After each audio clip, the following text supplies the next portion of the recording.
Okay. Does everyone see Vanessa? Yep, sure do. Beautiful. Good morning, everyone. All right. Well, good morning. Thanks for being on the call. I know it's a little gloomy out there, but I really appreciate you being on today's producers mindset. So I have the honor and the privilege of having Vanessa. Vanessa, how are you? Good morning. Good morning, everyone. Awesome. So let's just go right into it. Tell us a little bit about yourself, and then we'll dive into how you got into real estate. Wow. So I'm a mom of two. I have two beautiful boys. One's in college, one's in elementary. I'm an active member of my community, productivity coach for the South Bay. I run my own real estate business and property management company.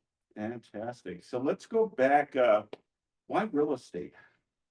It honestly just kind of fell in my lap. I have no family. I knew nobody in real estate, and I was in medical billing actually. And I decided that working for someone was not for me. I wanted to start my own business.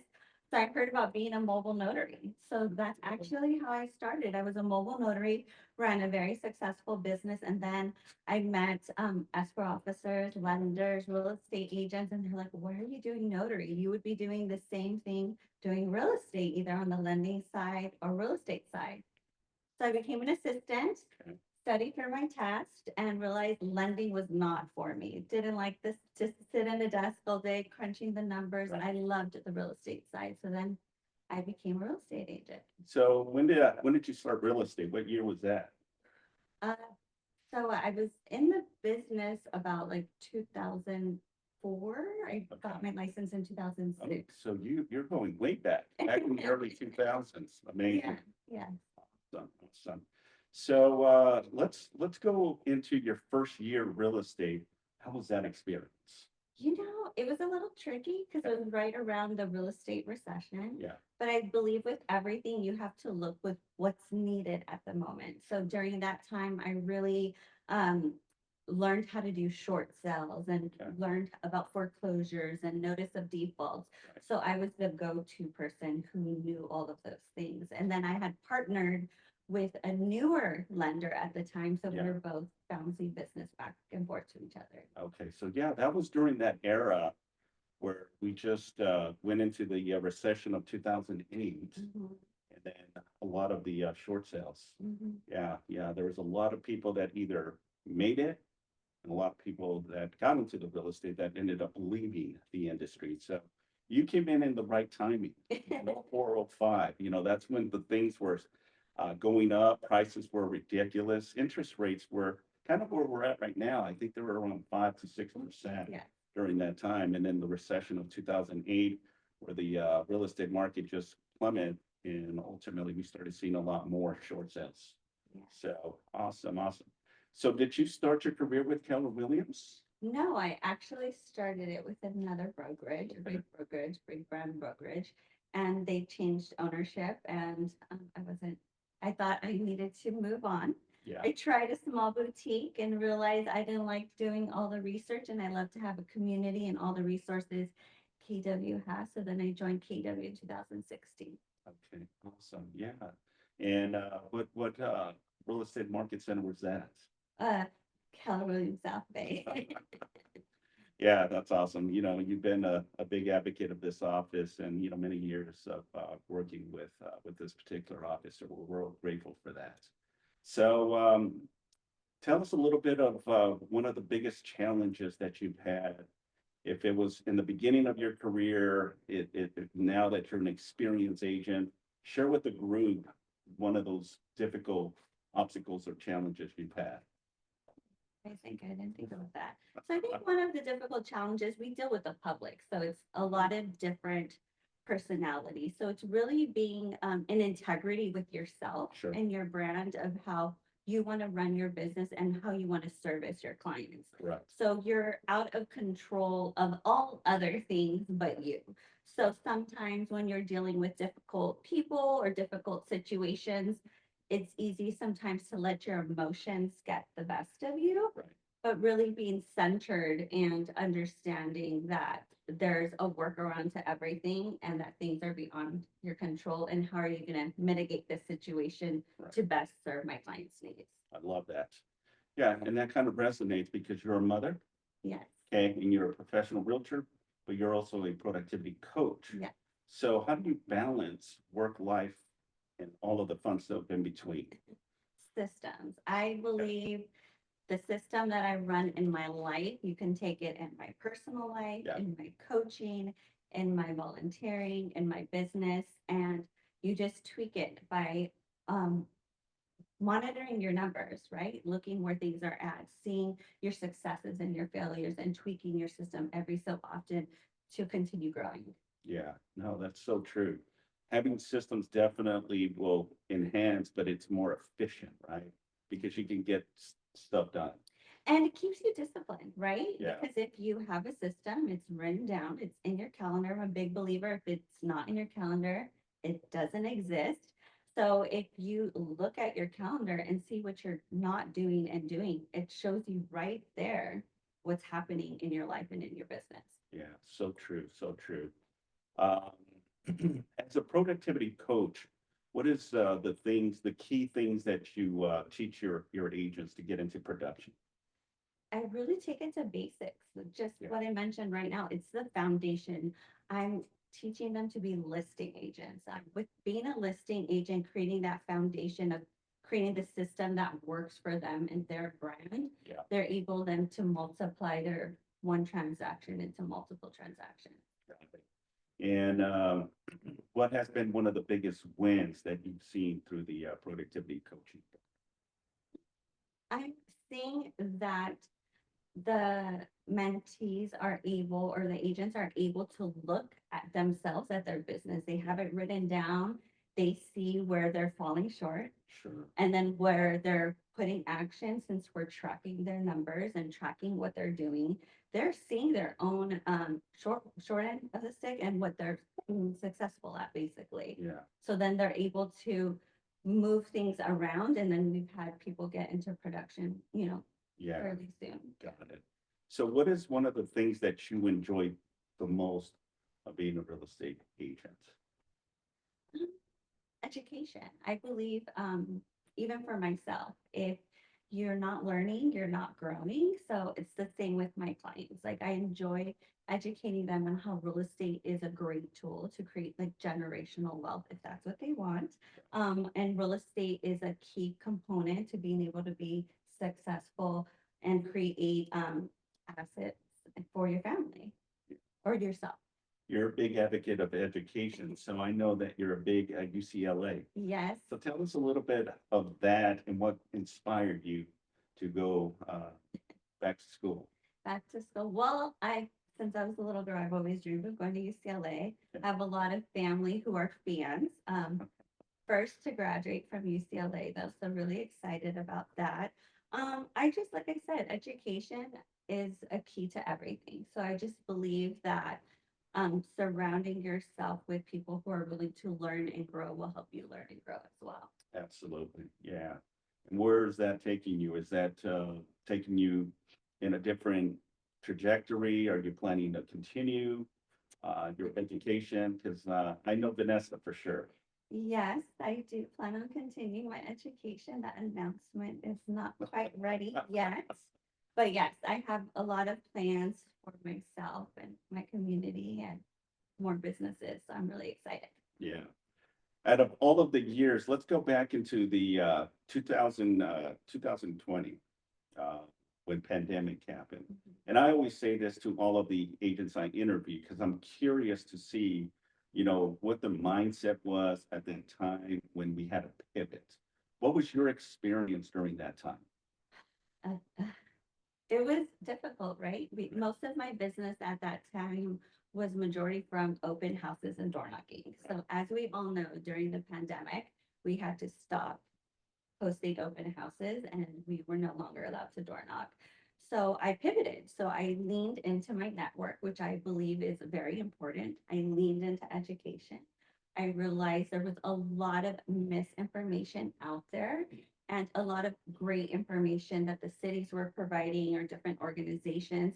So I was sharing that. I have a lot of clients that run businesses, have families that have kids that needed tutors.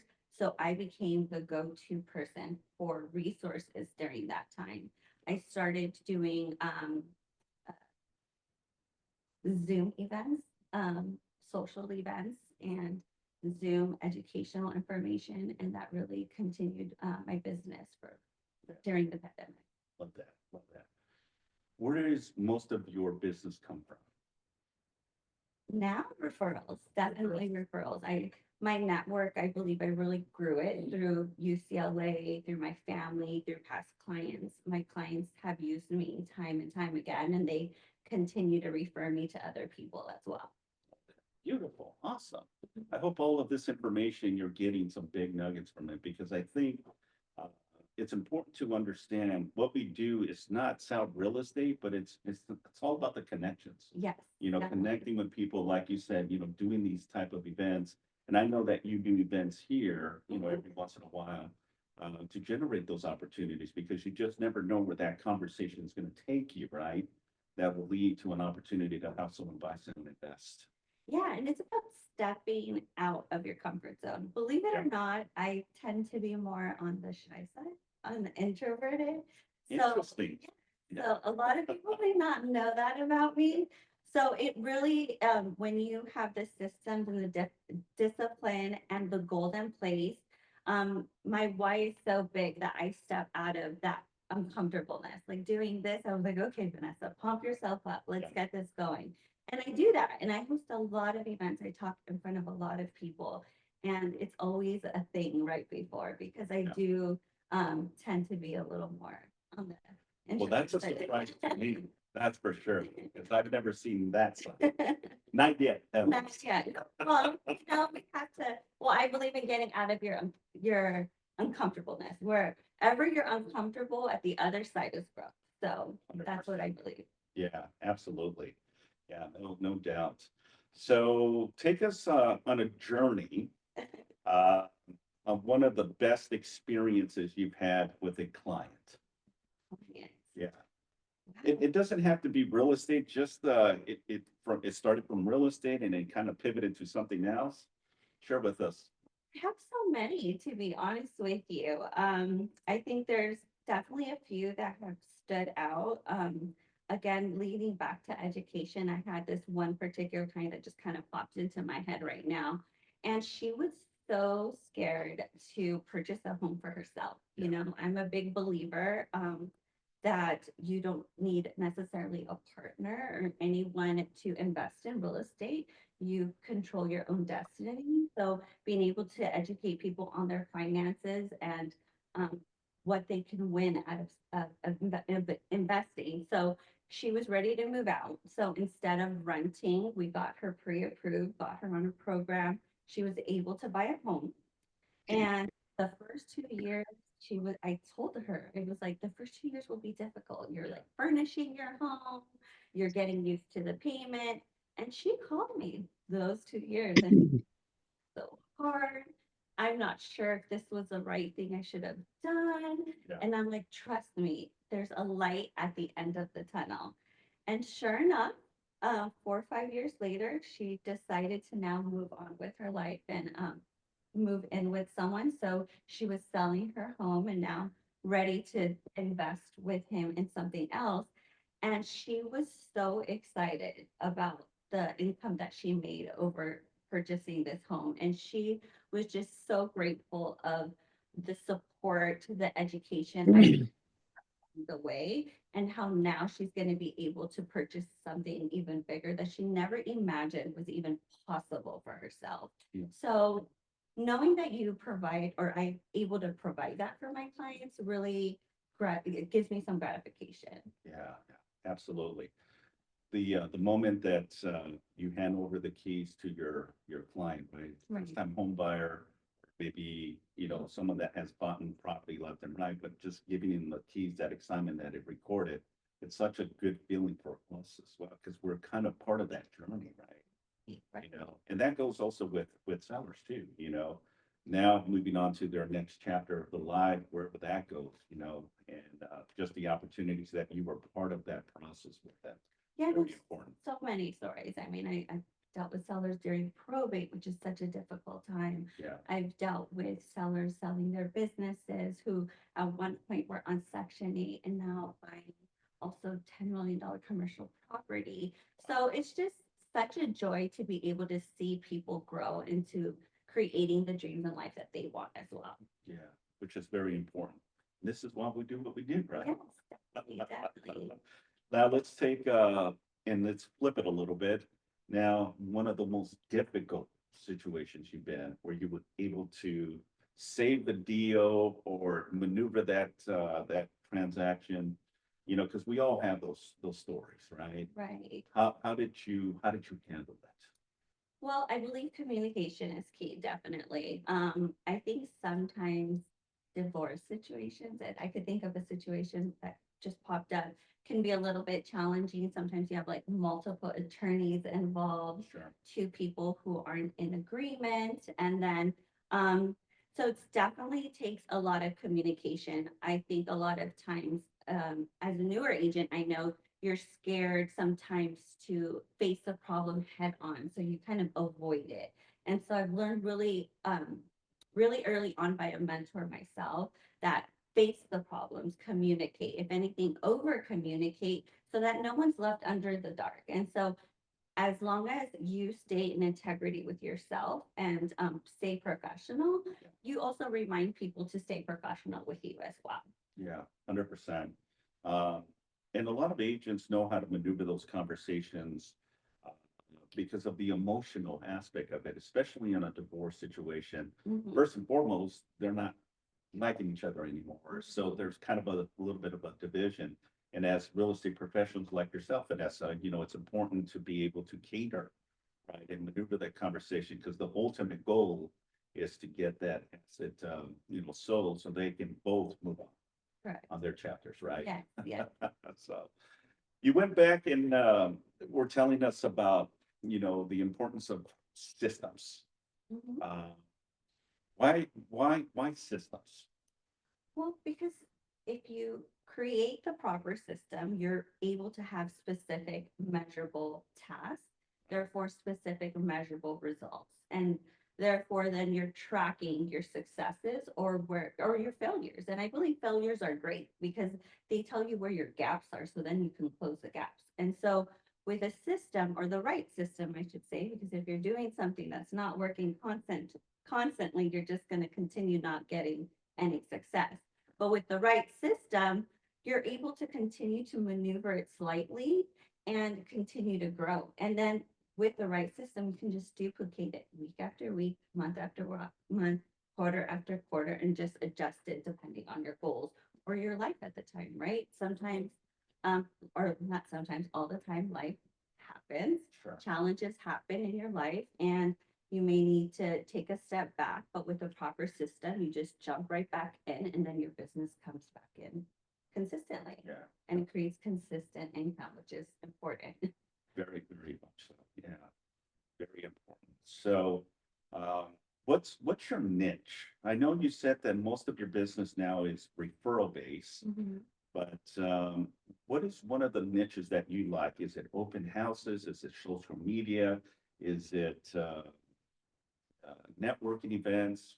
Tell us, because I mean, to be at that level where you're getting most of your business through referrals, you had to start the groundwork. Right. So share with us with that. Well, I That did was- start open houses, doing open houses and door knocking. That's where Yeah. most of my initial business started. But then it's definitely pivoted since then to networking and social media. I believe in layering. I believe that you shouldn't just focus on one way of lead generation because you never know what'll happen, right? Your way of lead generating can completely stop. So if you're layering different types, then you're getting business from different areas. So I predominantly focus now on networking, social events, and social media. Love that. Yeah. Imagine that if all of you were doing all that stuff as well, you're going to get book of referrals left and right. And it's about creating the life that you want, right? True. So everything that I do, like my social events or networking, they're based upon my family, about the things that I love, UCLA, like the sporting events, giving back, contribution. So all of those things are intertwined into my business. So I love what I do. It's not like I feel like I'm going to work every day. It's something, it's a part of me. Yeah, yeah, and that so resonates with me because when you love it, it doesn't feel like work, Right. and it comes out very genuine, organically, and it resonates. And people get attracted to that. When you have that energy and you have a passion for it. For us, it's like we're doing what we love. Others, they see that this person is a hard worker, dedicated, consistent, always there, and that's where you start seeing a lot of the business go your way. And the energy you put out is the energy that you get. So I'm putting out energy of like confidence, of contribution, of community, and I'm attracting that same thing. And a lot of times in my business where I would act on fear or scarcity, then you tend to attract people who have that same mindset. It's difficult. It's not doable. It's just difficult because there's a lot of like push and pull in situations like that. Yeah, no, I agree with you 100%. So it's very important to understand what you said, stack the layers, because it's not just one way in real estate, right? You know, we have people that love to do open houses. We have people that love to do lead gen or farming. We have people that love to do cold calling, right? That's their niche, but it cannot only be that, right? You have to be very versatile as well and utilize, because there's so many moving parts in real estate. There's other ways that you can generate opportunities as well, Right. so love that. So what's next for Vanessa? That's a great question. I think I'm contemplating that right now. I always want to grow, so I definitely want to um, develop more things within real estate and in my personal life. So I'm still thinking about that. Okay, yeah, that's always good to think, right? It's always good to think.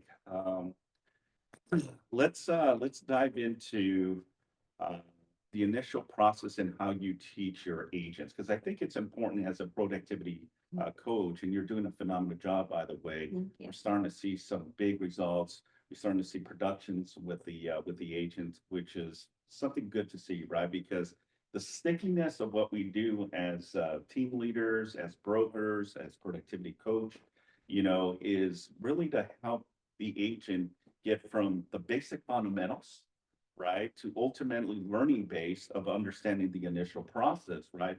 Working with the buyer, working with the seller, but ultimately it's basically their responsibility to pick and be that sponge and run with it, where now they're staying consistent in their business, right?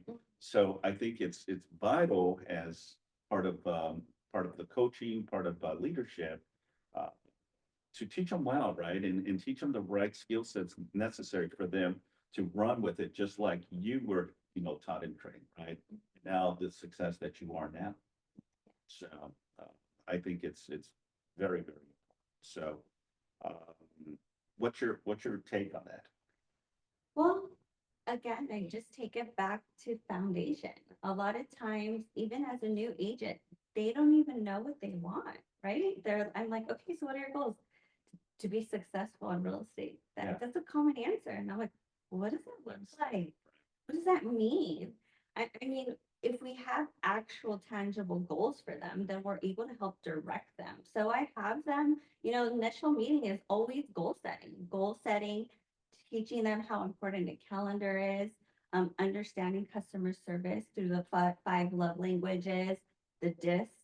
So all of these, I think, are key components to the foundation of building a business, a successful real estate business. Yeah, and I think you hit it right on the nail when you said that, the importance, because when you ask that direct question, their response is usually very generic too. I Right. just want to make a lot of money. But what does that look like, right? And that's where we have to set the boundaries and the fundamentals, but it goes back to the core basics, right, of understanding the three components that I always say. learn contracts, learn negotiations, and learn how to handle objection handlers. Prime example was yesterday. We had a phenomenal event here at the office regarding some objection handling. And we had top performers, bringing in their A game to understand how they handle those tough questions for buyers, sellers, and investors, right? And I think the importance of teaching our agents is vital, right? And that goes back to your experience, right? Because your experience may be different than someone else, right? And what that journey looked like. But ultimately is making sure that they understand every step of the way to the finish line, right? Right. How the process of buyer consultations, the importance of understanding the ins and outs of the contract. And then more so, here's the process of what it's going to take to get us to the finish line, right? Inspections and appraisals and getting the loan and all that fun stuff, right? I think as leaders, it's vital and important to, constantly be in the forefront of that conversation with our agents. Yes, definitely. So taking them along to shadow me, bringing my transactions into the classroom as well to go over different situations that are going on, because no one transaction is the same. So teaching them how to deal with the transaction from A to Z, even before they even get the lead. Like, how are you getting the lead? How are you sustaining your farm in your area? What are you using? What are you doing? Are you utilizing command? Are you utilizing smart plans? So going through all of that is very important. Yeah, so true. And I like one of the agents yesterday was saying that you were inviting people to go actually on a live inspection. Yeah. So that's really cool. If I was a new agent, I would love that opportunity to see firsthand how that looks like. Is because like if I've never been to an actual inspection, what does that look like? Mhm. You're actually providing that as part of your coaching. Yes, I'm providing all of it, the open houses, let's door knock. This weekend, I'm going to show some buyers, some homes. I'm taking a couple agents from our productivity program, took them to home inspections. It's important that they see these situations because, like I said, no one situation's the same. And in these situations, clients have questions, inspectors have questions, and how we show up is important. 100%. Yeah, so true, so true. But that's how the agent learns, and that's how they become a Vanessa in the future, right? So we'll leave it with this, because we're running out of time. Thank you first and foremost for coming on a Friday morning. I know you have a little bit of a distance, right? But I really appreciate the conversation and really just kind of understanding the ins and outs of what we do as real estate professionals. And you're a big contributor to the office, and we really appreciate that. And more so, the growth of what we're seeing from the PC program as well. So any final thought that you want to, just share with the group, that a big nugget that you'd like to tell us? I would say integrity. Integrity is a big deal. And it's not just integrity within your business, it's integrity with yourself, because the tasks and things that you need to do, sometimes you're alone, right? You're in your office, you're at home. Do what you say you're going to do. That's integrity and self-respect with yourself to earn and create the business and life that you want. Love that. With that, Vanessa, thank you. Thank you for I having me. really appreciate you. And thank you everyone for being part of this. If they want to reach out to you, what's the best way to reach out to you, Vanessa? I mean, you can reach out to me through many different ways. You can follow me on Instagram. I'm there. My information is also on KW South Bay Hub, my email and phone number. Feel free to email me if you'd like to set up an appointment. I'm happy to sit with you. Beautiful. Again, thank you so much for your time. And for everyone on Zoom, thank you so much. Enjoy the rest of your Friday morning and have a safe and awesome weekend as well. Thanks, everyone. Thank you. Thank you so much. Thanks. Have a great Thank week. you so much. Thank you, Vanessa.